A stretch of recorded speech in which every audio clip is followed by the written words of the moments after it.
He already had the knife out when he reached the tree. Something hung from the low branch of the oak at the trail's bend. Long. Still. Head toward the ground. Then it moved. Then it spoke. A single word, quiet and ruined. "Please." He stood with the knife in his hand and looked up at it. It was not what he had expected to find that morning. And it was not the worst of what he was about to find. He had come to this land 11 years ago and bought it cheap because nobody else wanted it. The man who sold it to him said the soil was good if you worked it right, and the fence line just needed attention. Both of those things were true, the way hard truths often are, true enough to get you into them before you understood the cost. The fence at the east boundary had been falling down when he arrived, and it was still falling down now, only more slowly, because he had put 11 years into staying one step ahead of it. The gatepost at the front leaned on its hinge like a man who had been leaning too long and forgotten how to stand straight. The roof over the back bedroom had a soft spot he worked around every winter. The field had not turned a profit in 2 years. He planted it anyway. The work was the point of it, not the profit, and that was a thing he had come to without meaning to. His wife had been dead 4 years. She had gotten sick in the fall and was gone before the following spring, and he had not been there when it happened. He was 3 days out, coming home from town, and a wheel gave out in the mud on the first day, and a horse went lame on the second. He came through the gate on the 3rd morning, and the neighbor woman was standing in the yard with her hands at her sides, and he understood before she said a word. He did not think about that on most mornings. He thought about the fence posts and the roof boards and whether the east corner of the field had anything left in it worth trying. He thought about things he could work on with his hands.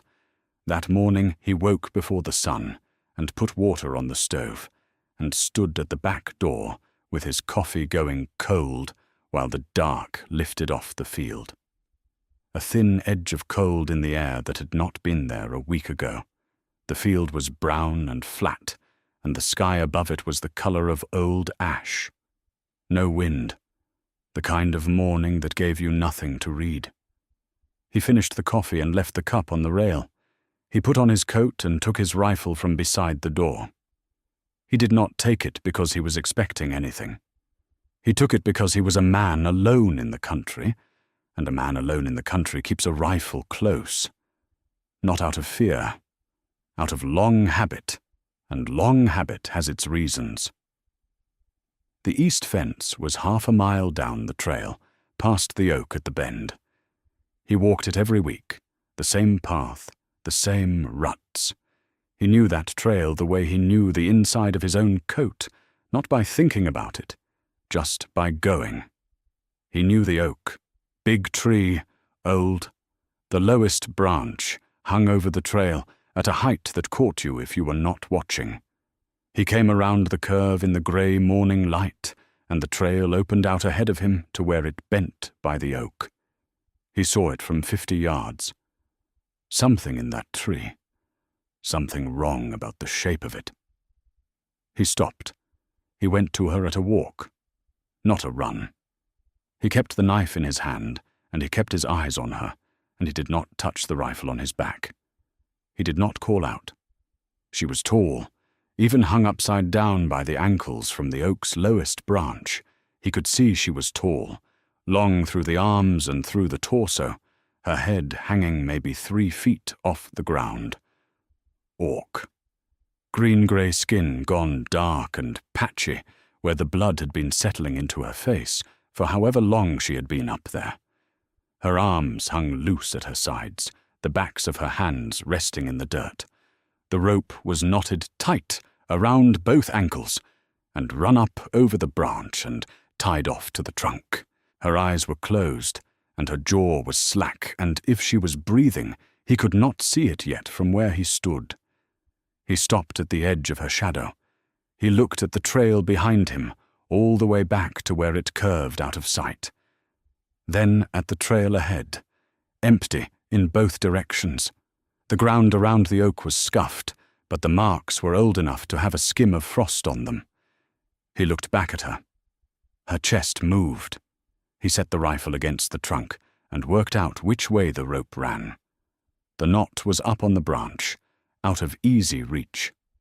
He found a root that held his weight and got himself up until he could brace one shoulder against the trunk and get his arm over the branch and reach the rope where it crossed the wood.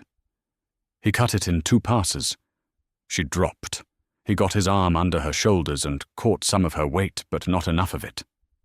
She hit the ground on her side, hard, her face going into the dirt. She did not try to move away from him. She could not. She made a sound.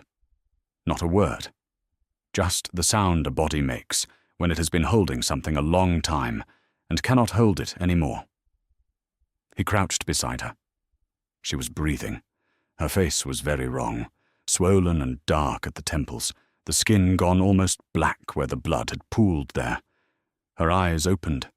They did not focus right away. He held still and waited. She said, "Don't." He said nothing. He put one hand flat against the ground beside her and did not move. The rope had been on her ankles long enough to cut through the skin. He could see it from where he crouched. He shrugged off his coat and tore a length from the inside lining and folded it and pressed it against her left ankle and then her right. She watched his hands the whole time. She did not say anything else, and neither did he. He did not ask her who had done it. He did not ask how long she had been there. He did not ask her name. He sat back on his heels and looked at the branch above them, and the cut ends of rope hanging from it, and at the longer piece that had come down with her and lay coiled in the dirt near her feet. He did not know what he was going to do with her. He had not thought that far. He picked up the rope and coiled it over one shoulder. She was watching him, eyes clearer now, tracking him, not trusting him, and not asking him for anything either. He pulled his coat back on and picked up his rifle and reached down and offered her his hand. It was not a decision. It was just what he did next. She tried to stand when he reached down. She got one knee under her, and then her legs gave, and she sat back in the dirt. He looked at her for a moment. Then he said, "I'll get the horse. Stay here." She looked at the tree above her. She did not say anything. He left the rifle leaning against the oak where she could reach it, and walked back to the property. The horse was in the near pasture, and it came to the fence when he called. He led it out and went back down the trail at a trot. When he came around the bend, she was not where he had left her. She was 6 feet further from the tree, on her hands and one knee in the dirt, facing the road. She had gotten that far, and stopped. He did not say anything about that. He brought the horse alongside her and said, "Can you ride?" It was not a question. She looked up at him. She did not answer. She looked at the horse. Then she reached up and gripped the saddle with both hands, and he put his shoulder under her and got her up. She was heavy and tall, and it was not a graceful thing. But she got there. The ride back was 1/2 mile. He walked the horse at an easy pace, and she sat in the saddle with both hands on the pommel, not slumped, but not comfortable either, holding herself upright on what was left of whatever the night had taken from her. She watched him. He walked, and she watched him from above, the whole way, and once or twice he glanced back, and her eyes were on the tree line to the east, and then they were on him again. She did not thank him. He did not expect her to. She had not looked at the tree when they rode past it. He had noticed that. She had looked at the trail ahead and at the tree line to the east, and once or twice she had looked at him, but not at the oak. He did not know what that told him, and he did not try to work it out. At the property, he took her to the barn. Not the house. He helped her down from the horse, and she stood for a moment with one hand on the horse's flank, and then she moved into the barn on her own and sat down against the far wall with her back against it, under the window, where she could see the door. He brought water from the pump in a bucket and found an old cloth on the barn post. He set both inside the door. He did not step past the threshold after them. He stood in the doorway for a moment, and she looked at him from the far wall, and neither of them said a word. He went back to the house. He came out an hour later with a tin plate of food and set it just inside the barn door the same way. He didn't go in. She didn't call to him. That night he sat on the porch steps and watched the dark along the trail. It was cold. The lining of his coat was torn on one side where he had cut it, and he could feel the night air through the gap. But he did not go back inside for another. The rope was coiled on the porch rail where he had set it when he got home. He sat and looked at it for a long time. He could not have said what he was looking at, exactly. Not the rope. Something the rope was standing in for. Something he had not worked out yet. He did not know why he had kept it.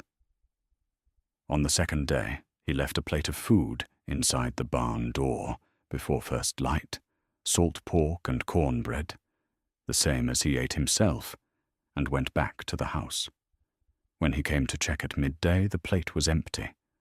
She had moved it a few feet further from the door, away from where he could see it from the threshold, before she ate from it. He collected the plate and didn't say anything about where it had been, and she watched him from the far wall, and didn't say anything either. He came back that evening with more water and another plate. He set them inside the door and left. When he walked past the barn on his way to finish the day's work, he saw her shadow in the loft window, high up, looking out over the field toward the road. It did not move while he watched. He went on. On the third day, he looked at the bandaging around her ankles. He had known since the morning after he put it on that he was going to have to. The cloth from his coat had done what cloth does when it sits on a wound, soaked through and stiffened and stuck, and if he left it another day, the skin underneath would be in worse trouble than it already was. He brought clean cloth and water, and a small pot of rendered fat he used on the horse's hooves in dry weather. He crouched in front of her and began with the ankle that looked worse. She did not pull away. She watched his hands. "This will hurt," he said. "I know," she said. "It hurt." She made no sound about it. He worked on the other ankle, and she watched his hands the whole time, and still did not make a sound.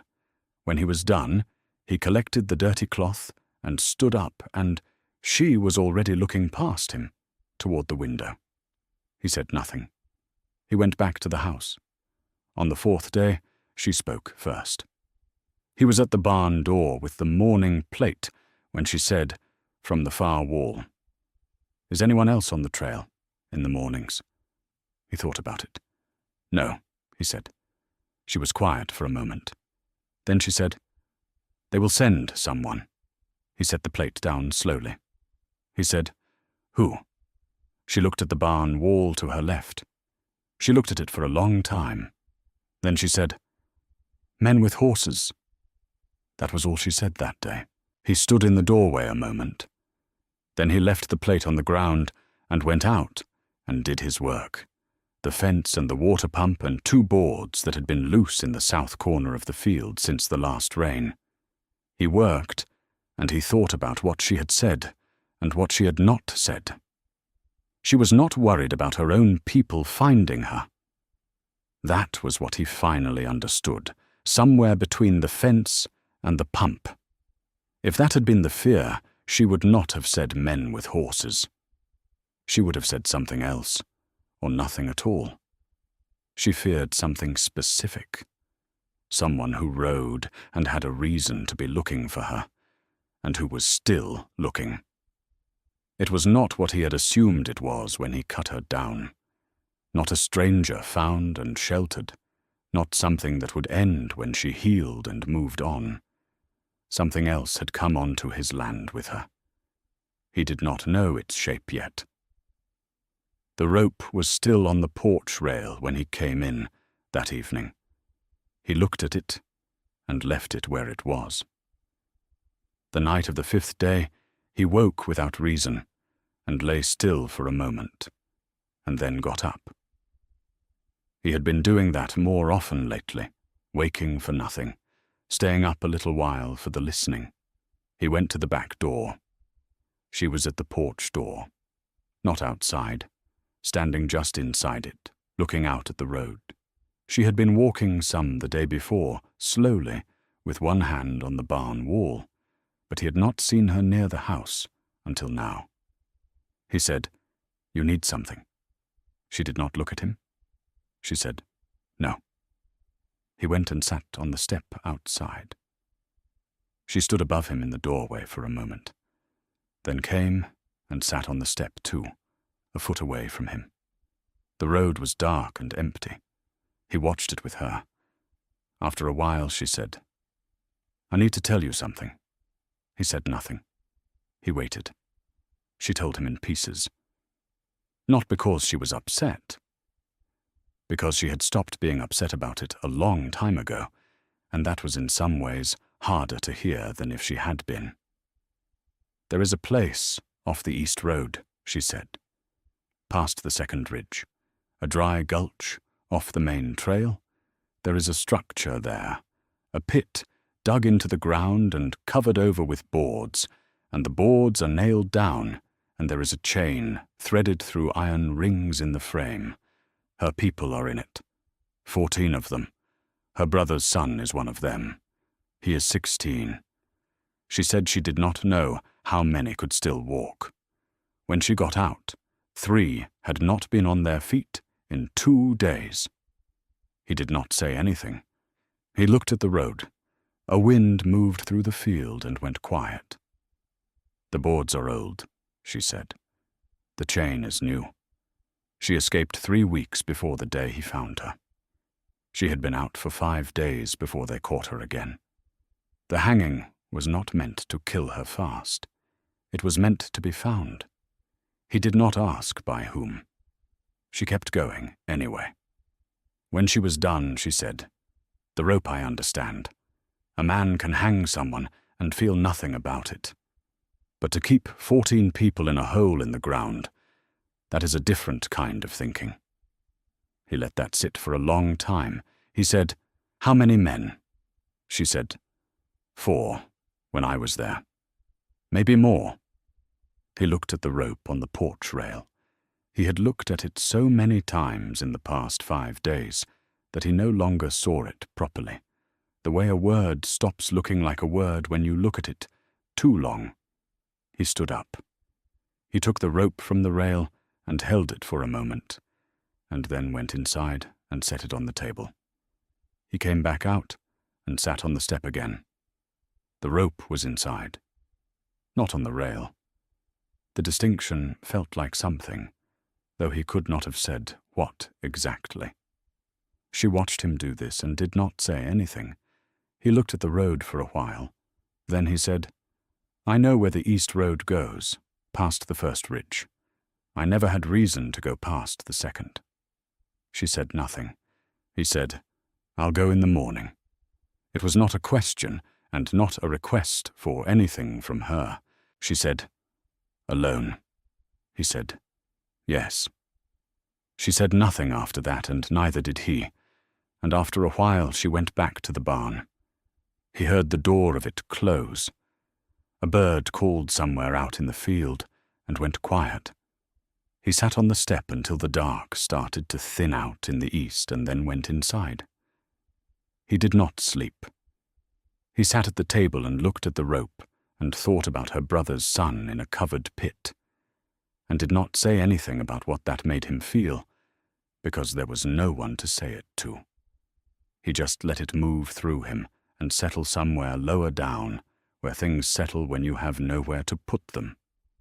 He did not go back to the East Road the next morning.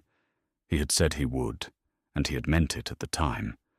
But when the morning came, he woke and did his work, and let one day pass, and then another, while whatever was working in him finished working.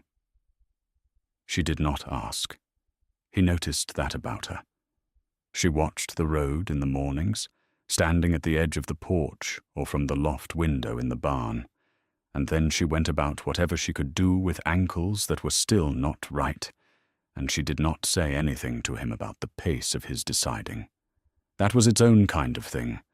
He had expected her to press him, or to ask without asking, the way people make a question out of looking. She did not do either. On the 6th day, he found a pair of boots in the back of the bedroom closet. His wife's. He had not touched that closet since she died. He stood in front of it for a moment, and then took the boots and closed the door, and did not stand there any more. He set them inside the barn door without a word. When he came back that afternoon, she was wearing them. They were too small by her size, maybe more. He could see it in the way she moved. She did not say anything about the fit, and he did not ask. He just noted it and moved on.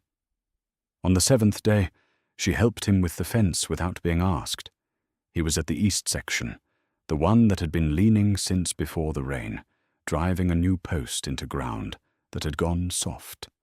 He heard her come up behind him and turned. She had walked a quarter mile on ankles that were still wrapped.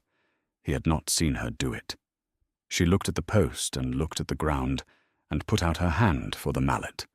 He gave it to her. She drove the post with one blow. It went in straight and deep and did not wobble when she let go. He did not say anything. She handed the mallet back and stepped away. They worked the rest of that section without talking. By the time he was done, the fence was solid for the first time in 2 years. On the 8th day, he showed her where the water pump was and how the lever stuck partway through the pull if you did not press it hard on the first stroke. He showed her without explaining why he was showing her. She watched what he did, and then did it herself once to see that she had it. It was not generosity. Not quite. It was the kind of thing you show someone who is going to be somewhere for a while. He spent those days working with his hands, which was how he had always done his thinking. He mended a bucket handle that had been cracked since fall. He replaced 2 boards on the barn floor that had gone soft in the middle. He worked, and he let the thing settle the way it needed to settle, and by the 8th evening he knew what he was going to do, which was what he had known on the porch the night she told him, but he had needed the days to be sure of it. She did not ask. He was glad she did not ask. Some decisions need to be arrived at, and not pushed at. He had seen men push at decisions too fast and what it cost them, not the decision itself, but the certainty behind it, which was the part that had to hold. She seemed to understand that, or if she didn't understand it, she at least knew better than to test it. The rope was on the table inside. He looked at it each time he passed, and each time it looked a little different than the time before, which meant he was still working something out. On the 8th night, he built a small fire in the cleared ground between the barn and the back fence. The season had been turning colder over the past few days, not winter yet, but with that feeling behind it, the kind of air that makes you want something to look at while you think. He gathered the wood from the pile by the south wall and got the fire going and dragged an upturned crate close and sat down. He did not invite her. He did not go to the barn first or say anything to anyone. He just built it and sat beside it and let the dark come in around the edges of the light. She came out some time later. He heard the barn door and then her footsteps on the hard ground, unhurried, with the slight drag that was still in her left ankle. She came around to the far side of the fire and sat down on the ground with her back not quite against the fence post, close enough to the warmth, but not inside it. She did not look at him. She looked at the fire. He said nothing. They sat like that for a while. The night was quiet. The field was dark and nothing moved on the road.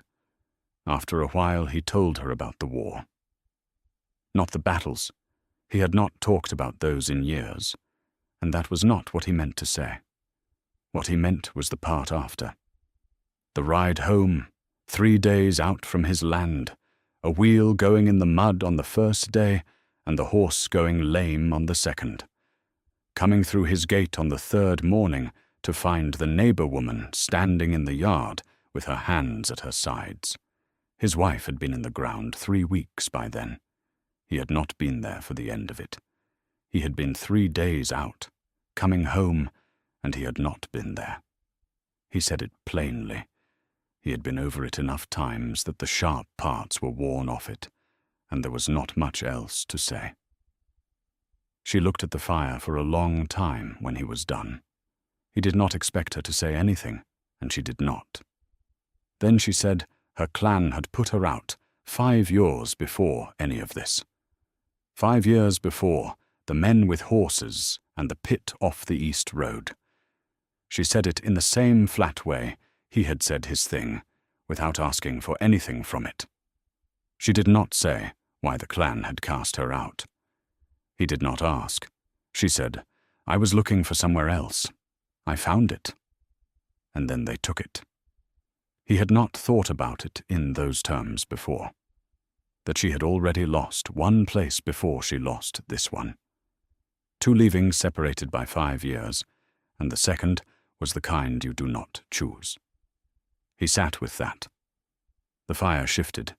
A piece of wood settled, and a small spread of sparks went up and were gone. He said, "What is the boy's name?" She looked at him. He was watching the fire, not her. After a moment, she said, "Kyle." He had not had a name for him before. He had had a number, 16, and 14 people in a pit, and those were real enough. But a name was different. A name was something you could carry. He did not say anything else. He sat for a long time, with the name and the fire and the dark out past the fence line. Then he stood up and went inside. He did not bank the fire. He did not cover it. He left it burning for her. She sat by it until it went cold. He was up before first light. He made a small pot of coffee and drank half of it and set the rest on the stove. He took the rifle from beside the door and a length of good rope from the hook in the barn, and before he left, he went to the table and picked up the short piece of cut rope, the one from the oak, and put it in his coat pocket. He did not know exactly why he was bringing it. He was bringing it. He went to the barn door. She was awake. She was sitting up against the far wall the way she always did, watching the door when he appeared in it. He said, "Stay here." She said, "I know." He rode out on the east road as the sky was just starting to separate from the dark. The first ridge was an hour out, and he took it at a steady walk, not pushing the horse. He was not in a hurry. Hurry was for people who had not thought a thing through yet, and he had been thinking this through for 8 days. The second ridge took another hour past the first. He came around it and started down the far side and left the horse tied to a dead cedar 1/2 mile from where he figured the gulch had to be. He went the rest of the way on foot. He smelled it before he saw it. Not a good smell. The kind of smell that tells you what is in a place before your eyes have any say in it. He went slower. He kept to the trees on the left side of the gulch where the ground was dry and did not carry sound. He found a rise with a clear sight line and went flat on it and looked. The gulch opened below him. There was a structure at the bottom, a covered pit, the boards nailed down flat, a chain threaded through iron rings bolted into the frame on all 4 sides, The wood of the boards was grey and soft at the edges, weathered through more than one winter. This had not been built 3 weeks ago. This had been here a long time. One man was asleep at a fire near the pit, his back to a log, his chin on his chest. A second man was at the far end of the gulch, standing, but standing the way a man stands when he has been awake too long and is not really watching anything. He counted what he could see. 2. Mira had said 4. 2 more were somewhere else. He did not move closer. He lay on the rise and looked at everything there was to look at from where he was. There was a post near the pit, a heavy one driven deep into the ground. A ledger book was nailed flat to the face of it. He could not read it from where he lay. He could see that something was written in it, columns of some kind, but the distance was too far and the light was still thin. He noted the post. He noted what was nailed to it. He noted where it stood in relation to the pit and to the chain. He stayed on the rise for a long time. Then he went back the way he came, got the horse, and rode home. At his place, she was in the yard when he came up the road. She had the boots on, and she was standing at the fence, not looking at the road, but at him, reading him the way people read a face when they have been waiting for news for a long time. He swung down and tied the horse. He said, "They are there." She looked at him. Then she closed her eyes. Not long. Just a moment of whatever that was. And then it was over. He went inside and set the cut rope on the table next to the longer piece. He said, "I need to know how long they have been in there." She came in through the door. She said, 3 weeks for some, 4 months for Kyle. He did not say anything. He looked at the 2 pieces of rope on the table and did not say anything at all. 3 days after he came back from the gulch, in the middle of the morning, a rider came up the road alone. He had told Mira before first light that someone would come, not because he knew exactly when, but because what he had seen at the gulch was not the kind of thing that existed without arrangements, and arrangements meant people who knew about them and people who checked on them. He did not say all of this to her. He said, "Someone will come today or the next day. Stay in the barn." She did not say anything. She went to the barn. He was on the porch when the rider came up the road. The man rode a clean horse, well kept, the kind that belonged to something official rather than to a person. He was maybe 40, 42, with a careful face and a badge on his coat. He came to the fence and stopped there and took off his hat. He said there had been reports in the area of an orc, possibly injured, possibly in some need. He was looking into it, he said, as a matter of concern for her welfare. He said it in the practiced tone of a man asking a routine question, which he might have been, or might not have been. He kept his voice even. He did not lean into anything. His voice was level, and it was not unkind, and the veteran noticed that and understood it for what it was. Not kindness exactly, but the practiced shape of it. A man could learn to sound that way, the same way he could learn anything else. It did not tell you much about him, except that he had thought about how to present himself, and where you learned to think about, that was not usually a place you were likely to trust. The veteran said, "I haven't seen any orc." He did not add anything to that. The lawman held the eye contact for a moment. Then he said, "Any trouble out here lately? Unusual riders on the road?" The veteran said, "No." The lawman looked at him. He looked at the barn. The barn door was closed. He looked at the yard, the fence, the area around the porch. Then he took a small clipboard from inside his coat and wrote something on it with a stub of pencil. He took his time. Then his eyes went to the porch rail. There was a coil of rope there, working rope, the kind a man left out when he was mending tack or fixing something. The lawman looked at it and looked at the veteran and did not say anything about it. He wrote something else on the clipboard. He put the pencil away. He said he appreciated the veteran's time. He said if anything came to his attention, there was a way to reach him through the town. He said he would be checking back through this part of the road in a few days. He put his hat on and turned his horse and rode. The veteran watched him go.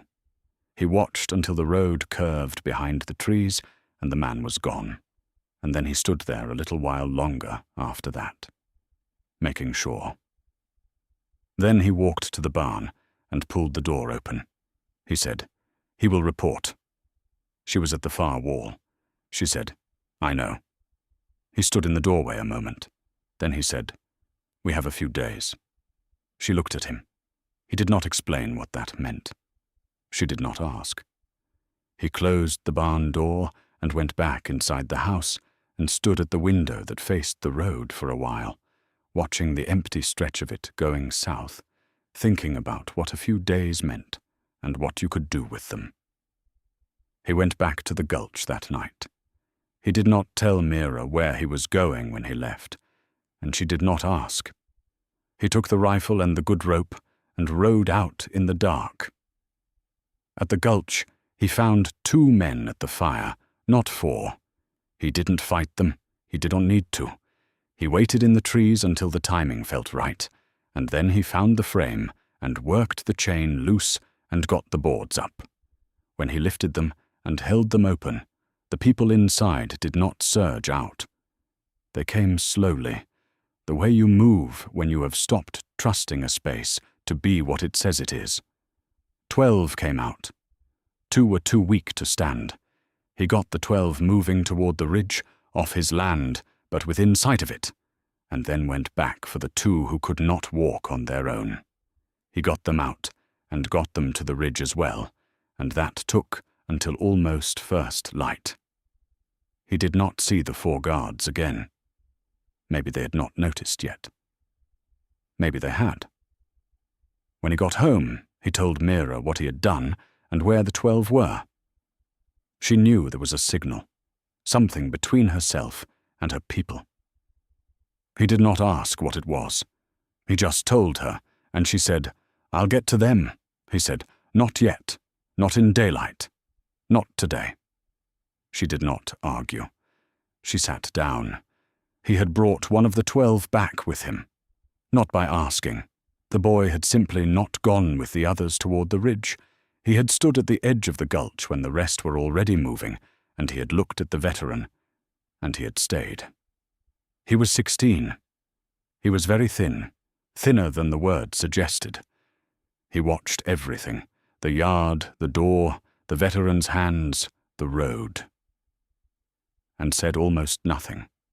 The veteran had a dog, a grey muzzled cattle dog that had been with him 8 years. The dog came around the corner of the barn in the morning and stopped when it saw the boy. The boy looked at the dog. The dog looked at the boy. Then the boy said to it, not quite under his breath, "You're not so big." The dog's tail went once. That was Kyle. In the hours before the sun was fully up, he sat near the barn and watched the road without asking when or why. The veteran said nothing to him about what was coming. He did not think he needed to. That morning, 3 horses came up the road.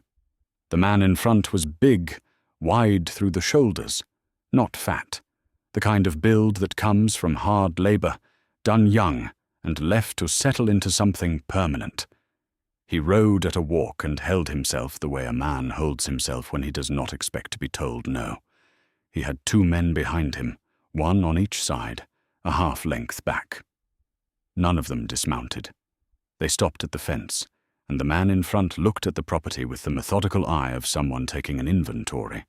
The veteran was on the porch. He had not moved there because of the horses. He had been there when they appeared on the road, and he had stayed where he was. Mira was in the yard, near the water trough. She had not moved there on instruction. She had not conferred with the veteran about where to stand. She was just there. Kyle was at the barn door, one hand on the frame, not hiding and not advancing. He was just there too. The man in front looked at all of it without changing his expression. Then he looked at the veteran. He said he was looking for some property of his that had gone missing. He used that word without hesitation. Property. He said it the way you say a word that has lost whatever weight it might once have had, or never had any weight to begin with. The veteran looked at him. He said, "What property?" Draven looked at him for a moment. Then he said, "I have a bill of sale." He did not reach for it. He did not say where it was. He said he had it the same way a man mentions a card he is holding but does not yet show. The veteran said, "Bill of sale for what?" Draven said, "For her." His eyes went to Mira in the yard. He said it without pointing. He did not need to. The veteran turned his head and looked at Mira for a moment. Then he looked back at Draven. He said, "She's standing in my yard." He did not say anything else. Draven looked at him, the kind of looking that was also measuring. He looked at Mira. He looked at Kyle at the barn door. He counted something. You could see him do it. He looked at the tree line to the east and to the south, where the trail bent, and where a man with something arranged would have positioned it. He took his time. The veteran did not follow his eyes. He stayed where he was, and let Draven look at whatever he needed to look at. Nothing was there, just the field and the fence line, and the flat winter sky. One of the men behind Draven said something low, too low to carry to the porch. Draven raised one hand without looking back, and the man went quiet. He kept his eyes on the veteran. The veteran had not moved since they rode up. He was still standing at the edge of the porch where he had been standing. He had not touched his rifle. It was leaning against the post 4 feet to his right, exactly where it had been before the horses came up the road. He was not reaching for it. He was not making a point of not reaching for it. It was just where the rifle was. Nobody on the veteran's side moved or spoke. Not one of them shifted position. It was not a performance. It was just that none of them had anywhere to be except where they were, and all of them seemed to understand that. Mira was standing near the water trough with her arms at her sides, not between the veteran and Draven, not behind him. She didn't speak. Kyle had his hand on the barn door frame, and he was watching Draven's face, the way you watch a man's face, when you have learned that the face tells you something before the hands do. The dog was sitting at the corner of the porch. It had not moved. Draven looked at all of it. He looked at the veteran's face. He looked at the rifle on the porch post. He looked at the tree line again. You could see him doing the math of it, counting what he had come for against what was standing between him and it, and whether those numbers came out the way he needed them to. His jaw worked once, almost nothing, a slight tightening along the hinge of it. Then he said, "We'll be back." He turned his horse.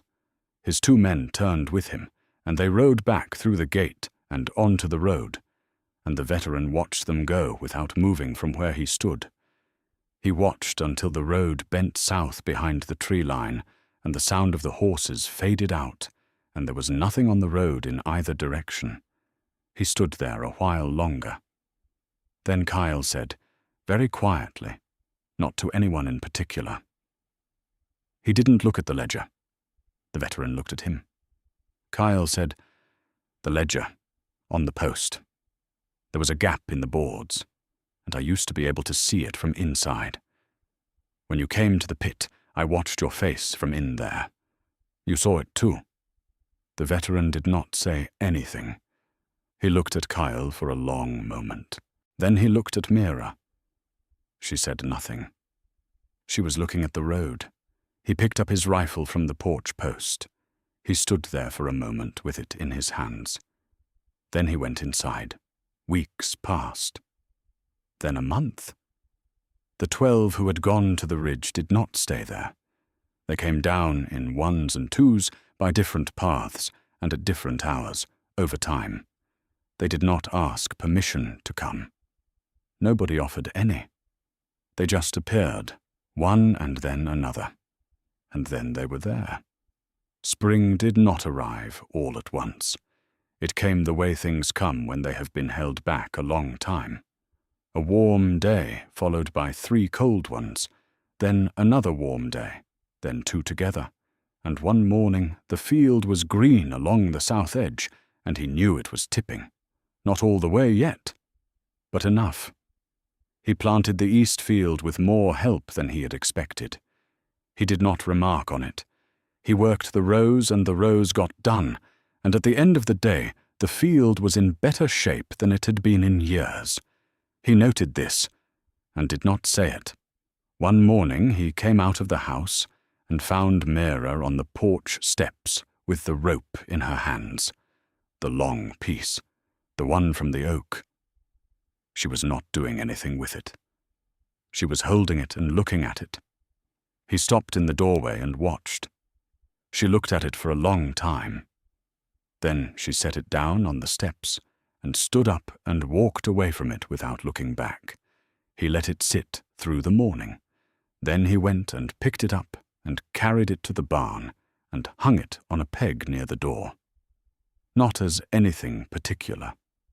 Not as a display. Not as a warning. Not as a kept thing. Just as what it was now. A piece of rope that was not in use. He went back to work. That evening he sat on the porch as the light left the field. Kyle was on the steps below him, with a bucket and a set of tools, trying to fix a handle that had cracked through the middle. He was not good at it. The veteran watched him work without saying anything. Kyle drove one nail in wrong and pulled it, and then drove it wrong a second time and pulled it again. When he pulled it the second time, the handle split clean through. He looked at it. He looked at the veteran. Then he looked back at the 2 pieces of handle in his hands. He said, "I'll get another one." The veteran said nothing. He looked at the field. The 12 from the ridge had built a shelter along the south fence line. It was not a good shelter yet, but it would be better in time. There was a cook fire going in front of it most evenings now. He could see the edge of the light from it across the field. Somewhere east of the second ridge, the post was still standing. The ledger was nailed to it. Or it was not. Someone could have moved it by now. He didn't know. Whoever had sent Draven out had a name, and that name was written somewhere, in the ledger or in some other place, and none of them knew it yet. The road was still out there. Things were still in motion. He knew this.